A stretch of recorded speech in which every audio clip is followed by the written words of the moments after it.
আমার আসলে এই মুহূর্তে কোনো টাকা নাই, ধার করে চলতেছি, আমার পকেটে মানি ব্যাগও নাই। কিভাবে 460 কোটি টাকার মালিক সেই আলোচনা এখন ডিপিজে। শত কোটি টাকার মালিক চলতি বছরে কেবল এক ব্যাংক হিসাবেই লেনদেন করেছেন 20 কোটি টাকা। ঢাকায় বাড়ি, গাড়ি, রেস্টুরেন্ট, কারখানা, এমনকি শুধুমাত্র মেগা প্রকল্প তথা উন্নয়নের আড়ালে লুটপাট ও পাচার হয়েছে অন্তত 7 লাখ কোটি টাকা। সার্জিস আলম সাংবাদিক এম এ আজিজ বলেছেন, ছাত্রদের লেখাপড়ার দিকে কোনো মনোযোগ নেই, খালি আছে টাকা কামাও আর বিয়ে করো। তারা আগে করতো টিউশনি, এখন দামি গাড়িতে চড়ে। বিয়ে তো সম্প্রতি আপনিও করেছেন, এই কদিনে কত টাকা কামালেন? দেখুন, মানে আমার জায়গা থেকে যে জিনিসটি মনে হচ্ছে, আসলে আমাদের সাংবাদিক ভাই যিনি এই কথাটি বলেছেন, আসলে তারা তো ক্ষমতার কাছাকাছি থেকে বিয়ের আগে শপিং করেন ক্যালিফোর্নিয়া থেকে, লাস ভেগাস থেকে। আমরা তো আসলে এলিফ্যান্ট রোড থেকে একটা পাঞ্জাবি আর শেরওয়ানি কিনেছিলাম, কত দাম হবে আপনারাই ভালো আইডিয়া করতে পারবেন। এবং সবচেয়ে বড় বিষয় হচ্ছে এই বিয়েতে দুই পরিবারে 20 জন করে 40 জন মানুষ ছিল। মসজিদে বিয়ে করেছি, খেজুর 5 কেজির মতো ছিল। তো আমাদের আসলে বিয়ে করতে কোটি টাকা খরচ হয় না, 40-50 হাজারের মধ্যে হয়ে যায়। এবং বৈষম্য বিরোধী ছাত্রদের বিরুদ্ধে কোনো বক্তব্য বাংলাদেশের মাটিতে এই মুহূর্তে আওয়ামী লীগের কোনো নেতা কর্মী দিতে পারতেছে না। সেই কাজটাই কইরা ফেলছে ভিপি নূর। হাসিনা তার নিজের বাড়ি এই যে ধানমন্ডি 32 থেকে শুরু করে প্রত্যেকটা বড় বড় মন্ত্রীদের বাড়িতে একটা করে আয়নাঘর নির্মাণ করেছে। সমন্বয়ক সার্জিস আলম ফেসবুকে পোস্ট করেছেন, গাজীপুরে আজকেই হবে আওয়ামী সন্ত্রাসীদের শেষ দিন, আমরা আসছি। অর্থাৎ সার্জিসরা যাচ্ছেন, তিনি রাত 3টার পরে এই পোস্ট দিয়েছেন। তার মানে সরকারের উপদেষ্টা পরিষদের ছাত্রদের মধ্য থেকে নতুন মুখ অন্তর্ভুক্তির বিষয়ে আলোচনা চলছে এমন গুঞ্জন শোনা যাচ্ছে। তার কারণ উপদেষ্টা পরিষদের ছাত্র প্রতিনিধি হিসেবে যে 3 জন রয়েছেন, মাহফুজ আলম, নাহিদ ইসলাম এবং আসিফ মাহমুদ, তারা পদত্যাগ করবেন। 2 জন ফেব্রুয়ারির মাঝামাঝি আর মাহফুজ আলম জুনের দিকে করবেন। বৈষম্য বিরোধী ছাত্র আন্দোলনের সমন্বয়ক সার্জিস আলম বর্তমান কত টাকার মালিক এবং তিনি শেখ হাসিনা দেশে থাকা অবস্থায় তিনি কত টাকার মালিক ছিলেন তা নিয়ে আমাদের কাছে এমন একটি অজানা তথ্য এসেছে যা শুনলে আপনারা অবাক হয়ে যাবেন। তো বন্ধুরা, চলুন ভিডিওতে আজকে আর বেশি কথা বাড়িয়ে আপনাদের মূল্যবান সময়টি আমরা নষ্ট করতে চাই না, সরাসরি আজকে আমরা চলে যাব মূল ভিডিওতে। আর সেখানে আজকে আমরা দেখব এই সমন্বয়ক সার্জিস আলম বর্তমান কত টাকার মালিক। আমার আসলে এই মুহূর্তে কোনো টাকা নাই, ধার করে চলতেছি, আমার পকেটে মানি ব্যাগও নাই। কিছুদিন আগেও এমনটাই বলতে শোনা যাচ্ছিল সমন্বয়ক সার্জিস আলমকে। তিনি বলেছিলেন, আমরা সমন্বয়ক হলে কি হবে, বিশেষ করে আমার পকেটে কোনো টাকা নাই, আমার কাছে মানি ব্যাগটাও নাই, লোকলজ্জার ভয়তে স্বীকার করতে পারি না। কিছুদিন আগেও সার্জিস আলম প্রতিটা মানুষকে বিশেষ গুরুত্ব সহকারে দেখছিলেন। তিনি বর্তমানে শিক্ষার্থীদের থেকে শুরু করে সাধারণ মানুষের কোনো দাবিকেই গুরুত্ব দিচ্ছেন না, এমনটাই বলছেন শিক্ষার্থীরা এবং সাধারণ কিছু পাবলিক। এমনকি কোনো বিষয়ে আলোচনায়ও বসতে রাজি নন সার্জিস আলম। পেছনে যেমন সারি সারি মানুষের লাইন, তেমনই চলেন রাজকীয় কোটি টাকার গাড়িতে। কিছুদিন আগেও দেখা গেছে তিনি রিকশায় চড়ে যাতায়াত করতেন, কিন্তু সম্প্রতি কিছু ভিডিওতে দেখা যায় তিনি যাতায়াতে ব্যবহার করেন কোটি টাকা মূল্যের গাড়ি। এই নিয়ে বিতর্ক চলছে সামাজিক যোগাযোগ মাধ্যমে। অনেকেই প্রশ্ন তুলেছেন, এইটুকু সময়ের মধ্যে কিভাবে এত পরিবর্তন।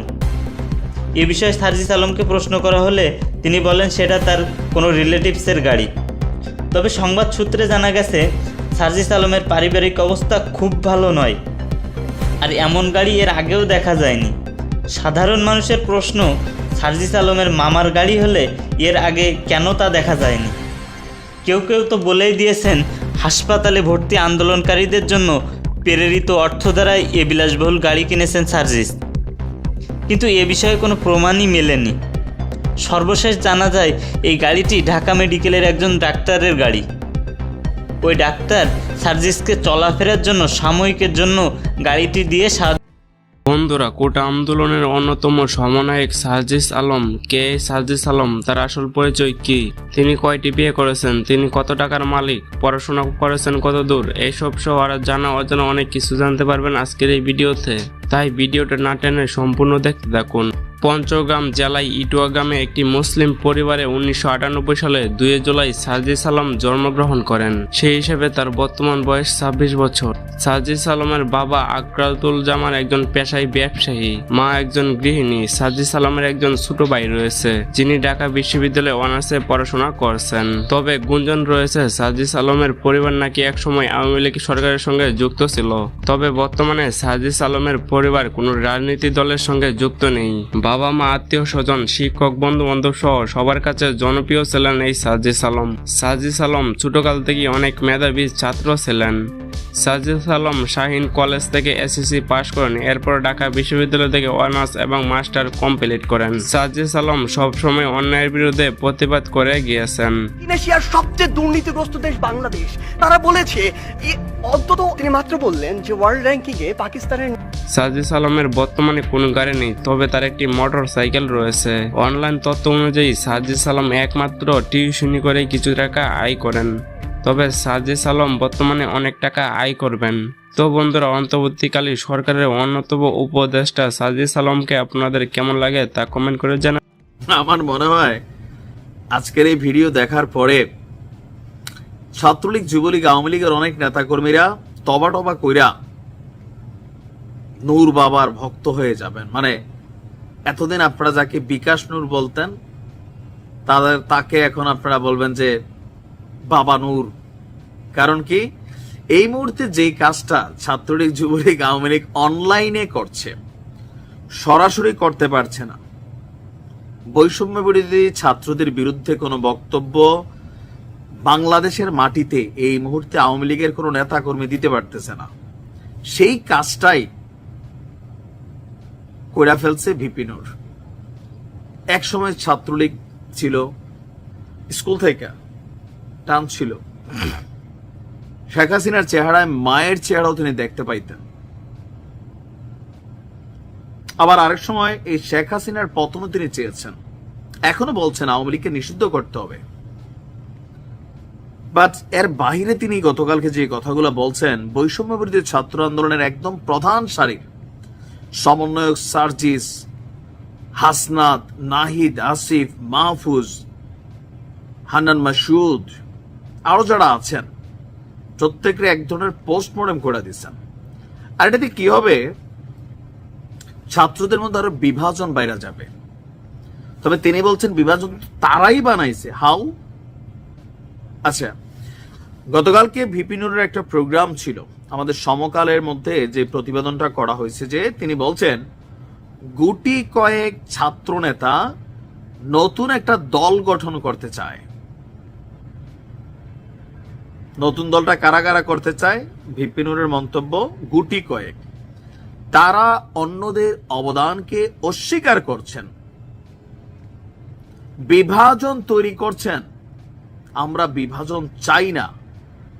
আমাদের দলের সংগঠকরাও আন্দোলনে নেতৃত্ব দিছিলেন। রাজনীতিতে পেশি শক্তির সমর্থন চলবে না। গতকালকে বিকালে কিশোরগঞ্জের পাকুন্দিয়া উপজেলা সদরের ঈদগাহ মাঠে দলীয় সমাবেশে প্রধান অতিথির বক্তব্যে তিনি এটা বলেছেন যে এখানে তিনি যেই জিনিসটাকে আমার মনে হয় যে তিনি মূল ধারার মধ্যে আনতে চাইছেন। আওয়ামী লীগের যথেষ্ট সমালোচনা করছেন যে আওয়ামী লীগের মধ্যে এখনো সরিটরি ফিল নাই। এখন এই যে যারা ছাত্ররা আজকের দিনের, তারা কিন্তু সবাই একসময় গণ অধিকার পরিষদের মানে ভিপি নূরের শিষ্য ছিলেন। 2018-তে কোটা আন্দোলনে আমরা যাদেরকে দেখি, এরা কিন্তু পুরানা খেলোয়াড়, আজকের দিনের না। ভিপি নূরের সাথেও তারা সহযোদ্ধা ছিলেন। বাট এখন ছাত্রদের যে ভাষাটা, সরাসরি বিএনপিকে কাউন্টার করা, যদিও বিভিন্ন জায়গায় তারা বলে, কিন্তু তাদের বেশিরভাগ কথাবার্তায় যেটা ফিল হয় যে তারাই এটা করছে। যেটা নিয়ে জামাতের আমিরও গতকালকে বলছে মাস্টার মাইন্ডে জামাত বিশ্বাস করে না। 15 বছর ধরে এই প্ল্যাটফর্ম রেডি হয়েছিল।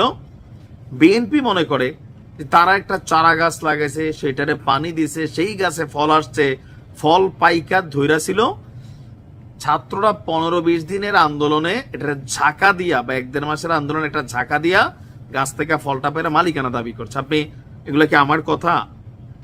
পলিটিক্যাল কথাগুলো কিন্তু এগুলাই। এখন অন্যরা বলছে এতদিন সেটা একরকম বুঝতে পারছি, কিন্তু ভিপি নুর আজকে যেই কথাটা বলেন, গুটি কয়েক ছাত্র নেতারা বিভাজন তৈরি করছেন, অন্যদের অবদানকে অস্বীকার করছেন। এখন এই কথাগুলো সমন্বয়কদের জন্য এই মুহূর্তে দল তৈরির আগে কতটুকু ইফেক্ট ফেলবে, প্রশ্ন হচ্ছে এইটা। আমার কাছে মনে ইফেক্ট ফেলবে না। কেন ফেলবে না? জাতীয় নাগরিক কমিটির যে রাজনৈতিক দলের ফরম নিবন্ধন দেখছেন তো, একদিনে নাকি 1 লক্ষের উপরে হয়ে গেছে নিবন্ধন, যেটা google.com এর মাধ্যমে, মানে গুগল ফর্মের মাধ্যমে করা হচ্ছে। হিউজ সারা পোলাপাইনের। সেই তুলনায় গণ অধিকার পরিষদের পেশি শক্তি, এদেশে যার পেশি শক্তি আছে সে দেখায় ভাই। এখন বৈষম্য বিরোধীদের একটা পেশি শক্তি আছে। আমরা গত 2 দিনের বুলডোজার ঝড়েটা দেখছি, এর আগে আওয়ামী লীগের পেশি শক্তি দেখছি, এরও আগে বিএনপির দেখছি, এখন আবার বিএনপির দেখতেছি, কিছু কিছু জায়গায় জামাতেরও দেখতেছি। তবে সবসময় সবার হাতে মাইটের খাওয়া দল কিন্তু গণ অধিকার পরিষদ, এটা আবার ভাঙা গেছে।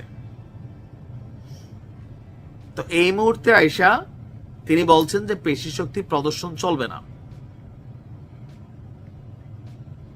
এখন ভিপি নুর আসলে তিনি এক এক সময় এক একটা বক্তব্য দেন, মানুষও কনফিউশনে থেকে তিনি কোন পক্ষে, অনেকটা আমার মতন কনফিউশনে পড়ে যান। আওয়ামী লীগ, বিএনপি, জামাত, কত যে নাম, তারপর দালাল, দোসর, তারপর ভাই আগাই যান, ভালোবাসা, তুই খারাপ, তুরে, কুমিল্লা। এটা হয় কি জানেন, আমরা যখন যে নিউজটা করি, যেটা আপনার ভাল লাগে, এই চেহারাটার মধ্যে একটা পুনপুন্না ভাব ফিল হয়, আদর ফিল হয়, মায়া ফিল হয়। হ্যাঁ, স্ক্রিনে না থাকলে একটা চুম্মা খাইতে ইচ্ছে হইতো, আবার কারো কারো হয়তো গালের চামড়া টাইনা ছিঁড়া ফেলতে ইচ্ছে হইতো। ডিপেন্ডস অন নিউজ, যেটা আপনি শুনতে চাচ্ছেন আমি ওইটা বলতেছি কিনা। এখন আমি ওইটা কেন বলি না, কারণ আমি কোনো দলের পেইড এজেন্ট না যে আমি অমুক দলের সাপোর্ট করে ডাইরেক্ট নিউজ করে যাবো আর বাকি যত দল আছে সব খারাপ। আমার নিউজগুলো মিক্সিং এই কারণেই, আমার কাছে যেটা ভালো মনে হয় ভালোটারে ভালোই বলি, যেটা অন্যায় মনে হয় অন্যায়টা অন্যায় বলি। আজকে আপনার কাছে যেটা আমার ভিডিওটাতে মনে হচ্ছে অন্যায়, তার মানে আপনি ক্ষমতায় আছেন। আমাদের মতন মানুষ যারা সবসময় যারা ক্ষমতায় থাকে তাদের অপছন্দের মানুষ হয়ে যায়। আবার এই আপনি যখন বিপদে পড়বেন, ক্ষমতার বাহিরে যাবেন, তখন আমারই মনে হবে আপনার কাছের মানুষ। তো ভিপি নুরের বক্তব্য মাঝে মাঝে এরকম হইয়া যায় আর কি। তবে অনেকটা জ্বালা পোড়া আছে ওনার। সরকারের উপদেষ্টা পদে ঢুকার জন্য অনেক চেষ্টা করছেন, কিন্তু আসলে জায়গা হয় নাই। আবার ইলিয়াস ভাই ধুইয়া ফেলে, হ্যাঁ, পিনাকি দাদাও ধুইয়া ফেলে, একটা মিডিলে পড়ে গেছে। আবার কয়েকদিন আগে ওনার সাথে রাইট হ্যান্ড সেই লেভেলে মাইরও খাইয়া ফেললো বৈষম্য বিরোধীদের হাতে, মান সম্মান ইজ্জত শেষ। তো সবকিছু মিলাই এখন বক্তব্য দেওয়াই ওনার কর্মকাণ্ড। তবে ওনার বক্তব্য আমি দেখছি আওয়ামী লীগের পোলাপাইন বা যারা অনুসারীরা আছেন খুবই অনুপ্রাণিত হয়েছেন। কিন্তু 3 দিন আগে বিকাশ নুরু এটা বলা হইতো। সমন্বয়ক সার্জিস আলম ফেসবুকে পোস্ট করেছেন, গাজীপুরে আজকেই হবে আওয়ামী সন্ত্রাসীদের শেষ দিন, আমরা আসছি। অর্থাৎ সার্জিসরা যাচ্ছেন, তিনি রাত 3টার পরে এই পোস্ট দিয়েছেন। তার মানে কখন নাগাদ যাবেন, সকালে যাবেন না কখন যাবেন, সেটার জন্য আমাদের অপেক্ষা করতে হবে। তারা গেলে পরিস্থিতি আবার কোন দিকে যায় সে দৃশ্য হয়তো আমাদেরকে দেখতে হবে। আমরা সাধারণ মানুষ, আমাদের শুধু চোখ চেয়ে দেখা ছাড়া আর কিছুই করার নেই। গাজীপুরে যেটা ঘটলো, সাবেক মুক্তিযুদ্ধ মন্ত্রী আকম মোজাম্মেলের ধীরাশ্রমের বাড়িতে আক্রমণ করলো ছাত্র সমন্বয়কদের নামধারী কিছু লোকজন, এবং আক্রমণ করে সেই বাড়ি ভাঙচুর করলো। ঠিক সেই সময় এলাকার লোকজন জড়ো হয়ে, আত্মীয় স্বজন, এলাকার লোকজন, আওয়ামী লীগের লোকজন জড়ো হয়ে আক্রমণকারীদের অনেককে ধরে বেধড়ক পিটিয়েছে এবং শেষ পর্যন্ত শোনা যাচ্ছে তাদের মধ্যে অন্তত 3 জনের প্রাণহানির ঘটনা ঘটেছে। বিভিন্ন ভিডিও ফুটেজে 2 জনের নিথর দেহ দেখা গেছে, এরকম দৃশ্য আমরা দেখেছি। তাদেরকে বেধড়ক পেটানো হচ্ছে, তারা যারা পেটাচ্ছে তাদেরকে বাপ বাপ ডাকতেও ছাড়ছে না, এরকম অবস্থা। এবং বেশ কয়েকজনকে ধরে তাদের সাক্ষাৎকার নেওয়া হয়েছে, এমন ভিডিও চিত্রও দেখেছি। তারা বলার চেষ্টা করেছে তারা ভুল করে এসেছে, মিথ্যা প্রলোভনে এসেছে, তাদেরকে যেন ক্ষমা করে দেয়া হয়। গাজীপুরের বোর্ড বাজার থেকে একজন সুঠামদেহী তরুণ গিয়েছিলেন, যিনি ধরা খেয়েছেন। তাকে রক্তাক্ত অবস্থায় তার কণ্ঠ থেকে শুনতে পেলাম তিনি স্বীকার করছেন যে তিনি ভুল করে এসেছেন, তাকে ভুল বুঝিয়ে আনা হয়েছে এবং সমন্বয়ক শাহাদাতের নাম তিনি বলেছেন।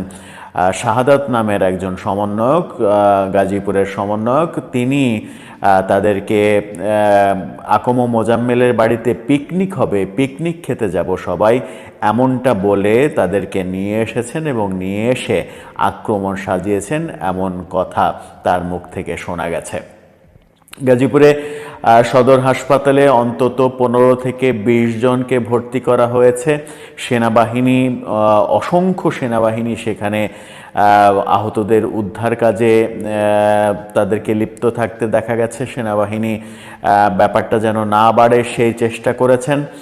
সেনাবাহিনীর পরবর্তী পদক্ষেপ কি হবে সেটা আমরা দেখব, কিন্তু গাজীপুরে যে ঘটনাটা ঘটলো মবের ধারাবাহিকতায়, 32 নম্বর ভাঙার ধারাবাহিকতায় গাজীপুরে আওয়ামী লীগের সাবেক মন্ত্রী আকম মোজাম্মেলের বাড়িতে হামলা করা হলো।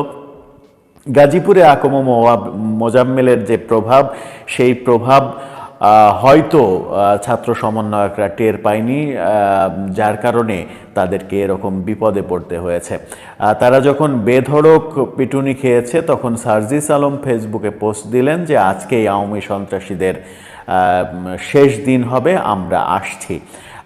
তারা যাবেন, তারা গিয়ে আবার নতুন কি পরিস্থিতি তৈরি করবেন সেটা দেখার অপেক্ষায় আমরা। তবে দেশ কি ক্রমেই গৃহযুদ্ধের দিকে যাচ্ছে কিনা সেই প্রশ্ন কিন্তু উঠে যাচ্ছে। গাজীপুরে আকম মোজাম্মেলের বাড়িতে যে ঘটনা, ভয়ানক ঘটনা, আজকে সারা রাত এই ঘটনা সবাইকে জাগিয়ে রেখেছে। সামাজিক যোগাযোগ মাধ্যমে একের পর এক ছবি, ভিডিও ফুটেজ আসছে নানা মাধ্যমে, বিভিন্ন জন বিভিন্ন রকমের আলোচনা করছেন। বৈষম্যবিরোধী ছাত্রদের মাঝেও নানা রকমের আলোচনা হচ্ছে। এই ভিডিওটা যখন করছি রাত 4:15টার দিকে, তখন পর্যন্ত এই ব্যাপারে সার্জিস আলমের পোস্টই আমার চোখে পড়েছে। অন্য সমন্বয়ক কিংবা উপদেষ্টাদের পোস্ট এখন পর্যন্ত চোখে পড়েনি। হয়তো তারা সময় নিচ্ছেন কিংবা তারা হয়তো সার্জিসের মতো এত আবেগপ্রবণ হয়ে পোস্ট দিতে চাননি। 32 নম্বরে যে হামলার ঘটনা ঘটলো এবং তার ধারাবাহিকতায় সারা দেশে যে হামলার ঘটনা ঘটলো, সেটাকে যদি নিয়ন্ত্রণ করা যেত তাহলে আজকের এই ঘটনা ঘটতো না বলে অনেকে মনে করছেন, অনেকে লেখালেখি শুরু করেছেন। কারণ 32 নম্বরে যে মব তৈরি করা হয়েছে সেই মবকে সরকার প্রশ্রয় দিয়েছে, সরকারের প্রশ্রয়ে সেই মব হয়েছে। সেখানে বুলডোজার এসেছে, সরকারি কোনো একজন কর্মকর্তা সেই বুলডোজার সাপ্লাই দিয়েছেন বলে এই মবের যিনি ডাক দিয়েছিলেন তিনি স্বীকার করেছেন। সেরকম অবস্থায় মব যখন সরকারের ঠেকানো উচিত, সরকার যখন ঠেকাতে পারেনি, সরকার প্রথম যে বিবৃতি দিয়েছিল সেই বিবৃতিও এই মবের পক্ষে চলে গিয়েছিল। পরবর্তীতে অবশ্য সরকারের বিবৃতি পাল্টে গেছে। সেই মবকে যদি ঠেকানো হতো, সেখানে যদি আইনশৃঙ্খলা বাহিনী যথাসময়ে যেত, গাজীপুরে ছাত্র সমন্বয়করা আহত হওয়ার পরে আইনশৃঙ্খলা বাহিনীর যে তৎপরতা দেখা গেছে, সেই তৎপরতা যদি 32 নম্বরে দেখা যেত, তাহলে 32 নম্বরের এত বড় কাণ্ডটা ঘটতো না এবং সারা দেশে এই মব বিস্তৃত হতো না। আওয়ামী লীগ যে এখন প্রতিহত করা শুরু করেছে, এটা যদি কন্টিনিউ হতে থাকে বাংলাদেশে, সারা বাংলাদেশে হতে থাকে, আমরা গতকালকে হাতিয়ায় দেখেছি, আজকে গাজীপুরে দেখলাম। গাজীপুরে আরেকটা ঘটনা ঘটেছে, গাজীপুরে গ্রামীণ ফোনের অফিসে হামলা করা হয়েছে। সেখানে কর্মকর্তা কর্মচারীদের বের হতে দেওয়া হয়নি এবং সেটাও আওয়ামী লীগের কর্মকাণ্ড বলে মনে করা হচ্ছে। এই গাজীপুরের আলোচনাটা যখন হচ্ছে ঠিক সেই সময়ে খবর আসে ময়মনসিংহেও এরকম একটা ঘটনা ঘটেছে। আক্রমণ করতে গিয়ে জনতার রোষানলে পড়েছে ছাত্র সমন্বয়করা এবং তাদেরকে বেধড়ক পিটুনি দেওয়া হয়েছে।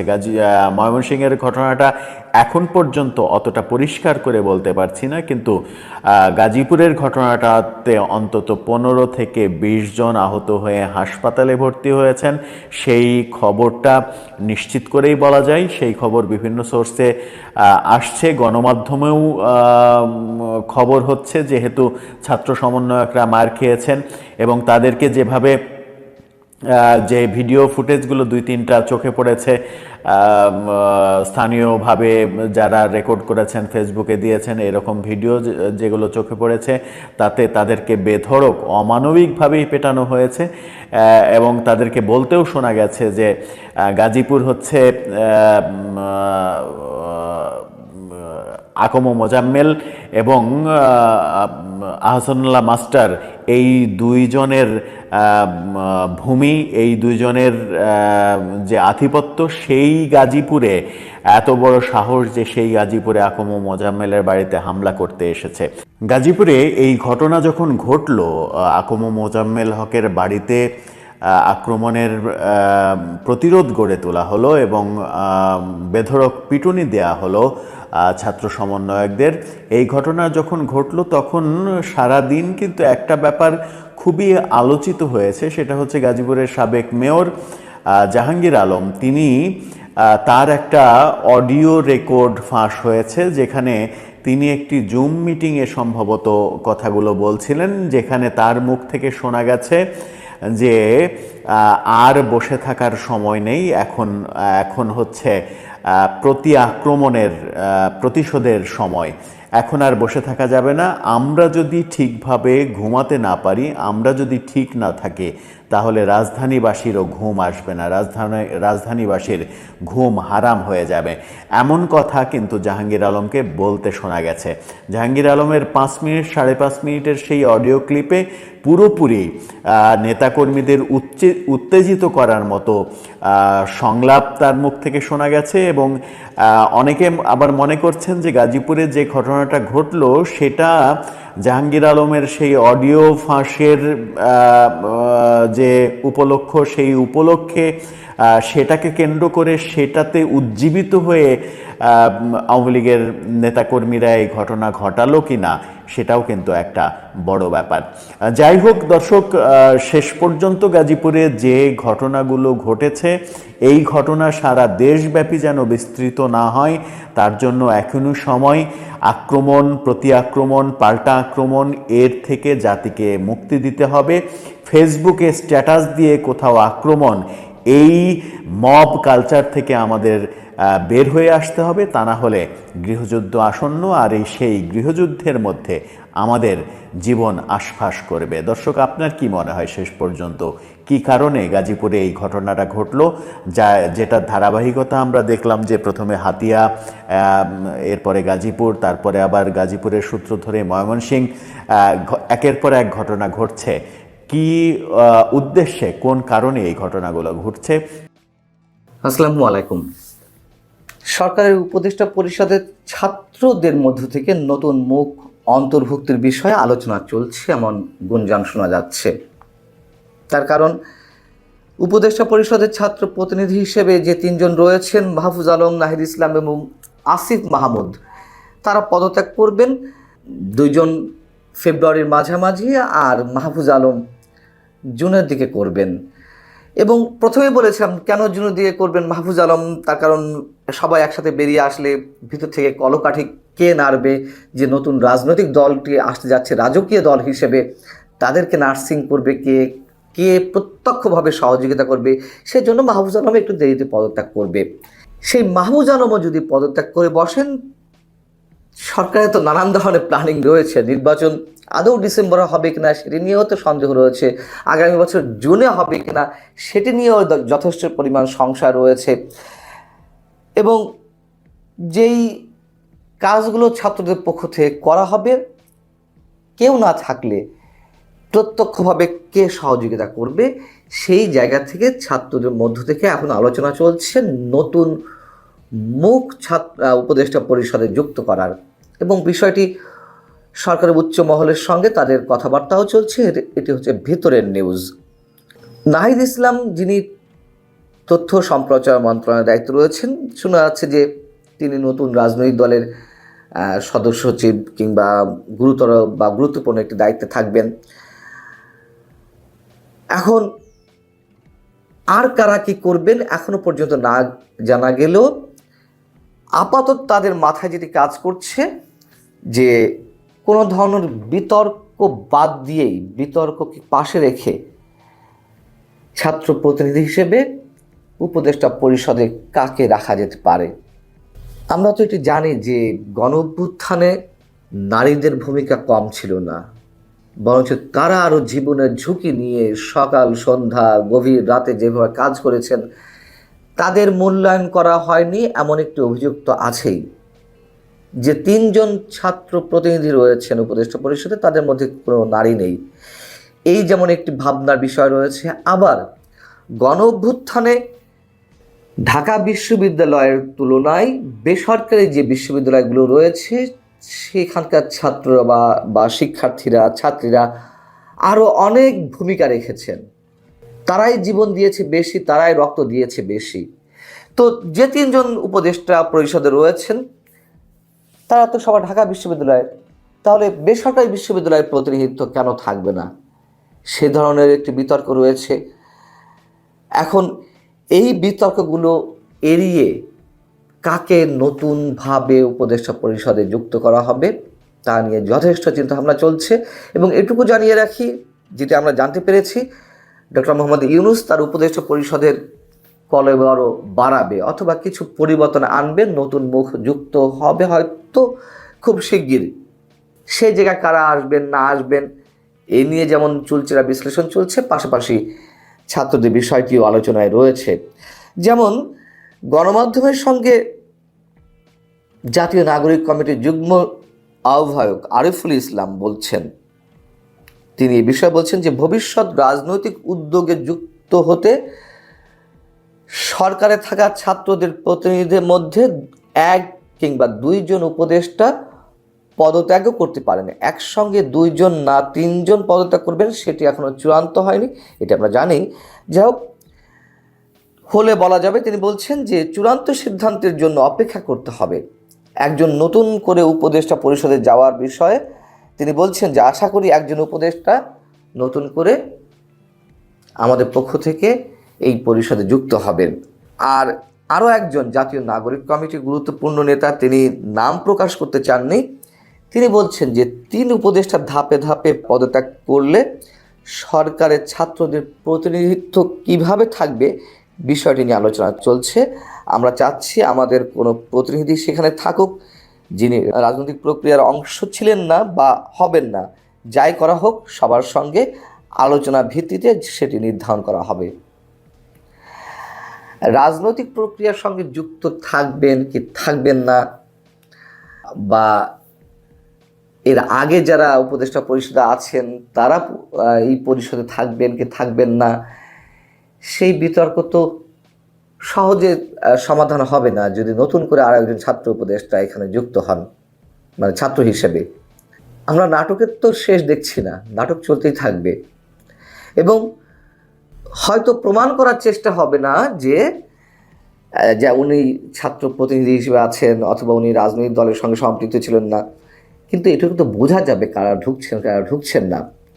এবং শুরু থেকে যে অভিযোগটি আমরা করে আসছি যে কিংস পার্টি হিসেবে নতুন দলের আত্মপ্রকাশ ঘটতে যাচ্ছে, সরকারের মধ্যে থেকে সব ধরনের সুযোগ সুবিধা দিয়ে এই দলটি আমাদের সামনে আসতে যাচ্ছে, যদিও তারা সবসময় অভিযোগ অস্বীকার করে এসেছে। উপদেষ্টা পরিষদে অন্যান্য সিনিয়র সদস্য যারা রয়েছেন তারাও অভিযোগ অস্বীকার করছেন। শুনুন, আরও একটি সমীকরণ মিলিয়ে দিই। এই 4 কমিশন, মানে 11 কমিশনের 4 কমিশন তো রিপোর্ট দিয়ে দিয়েছে, তাই না? আরও 6টি কমিশন 8 তারিখের মধ্যে তাদের রিপোর্ট দেবে। আরেকটি কমিশন বুধবার দেওয়ার কথা রয়েছে তাদের সুপারিশ। তো রিপোর্ট দেওয়ার পরও রাজনৈতিক দলগুলোর সাথে কেন আলোচনা দেরি হবে? অনেক আগেই তো ঘোষণা দিয়ে রেখেছে সরকারি উপদেষ্টা যে ফেব্রুয়ারির মাঝ পর্যায় থেকে রাজনৈতিক দলগুলোর সঙ্গে আলোচনায় বসা হবে সংস্কারের বিষয়ে। সমীকরণটা হচ্ছে নতুন যে সমীকরণটি বলতে চাই সেটা হচ্ছে যে তাদের দলের নাম ঘোষণা এবং কমিটি ঘোষণায় যাই হোক না কেন সেটি তো ফেব্রুয়ারি মাঝামাঝি করার কথা, হয়তো শেষ হয়ে যেতেও পারে। আমার ধারণা তারা এটি ঘোষণা না দেওয়া পর্যন্ত আলোচনা শুরু হবে না, অথবা শুরু হলেও তারা তাদের কাজ করতে থাকবে, একটা পর্যায়ে তাদের সঙ্গে আলোচনায় বসবে। এই হচ্ছে সহজ সব সমীকরণ। এর আগেও অনেক ধরনের সমীকরণ মিলেছে যেখানে আমাদের ধারণা ভুল কিছু হয়নি, বরঞ্চ প্রত্যেকটি ধারণায় সঠিক প্রমাণিত হচ্ছে। অতএব নতুন যার নাম ছাত্ররা চিন্তাভাবনা করছে, অবশ্যই যথেষ্ট সতর্কতার সঙ্গে তাদেরকে চিন্তাভাবনা করতে হচ্ছে। একদিকে নারী প্রতিনিধি হিসেবে কাউকে রাখা যায় কিনা, অন্যদিকে বেসরকারি বিশ্ববিদ্যালয় থেকে কাউকে রাখা যায় কিনা, এই বিষয়গুলো তারা মাথায় রেখে দিবে একজনকে।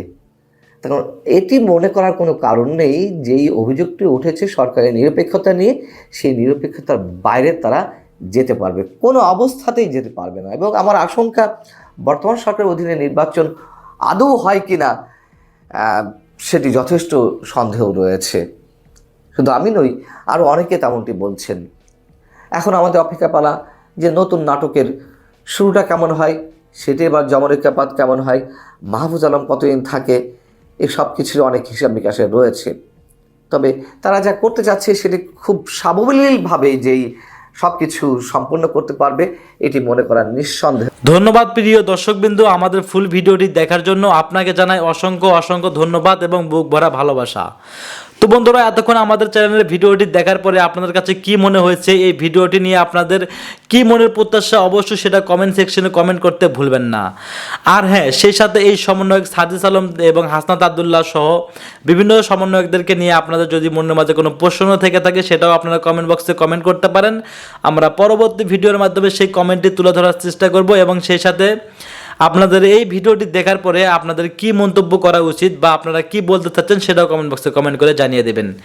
এমন নিত্য নতুন আপডেট খবর সবার আগে পেতে চাইলে এখনই আমাদের এই পিচ্চি সাকিব ইউটিউব চ্যানেলটি সাবস্ক্রাইব করুন। আর হ্যাঁ, ভিডিওতে আমাদের কোনো নিজস্ব কোনো কথা বলা হয় না, যা কিছু দেখেছেন যা কিছু শুনেছেন সব কিছুই কিন্তু সোশ্যাল মিডিয়া থেকে সংগ্রহ করা। ধন্যবাদ।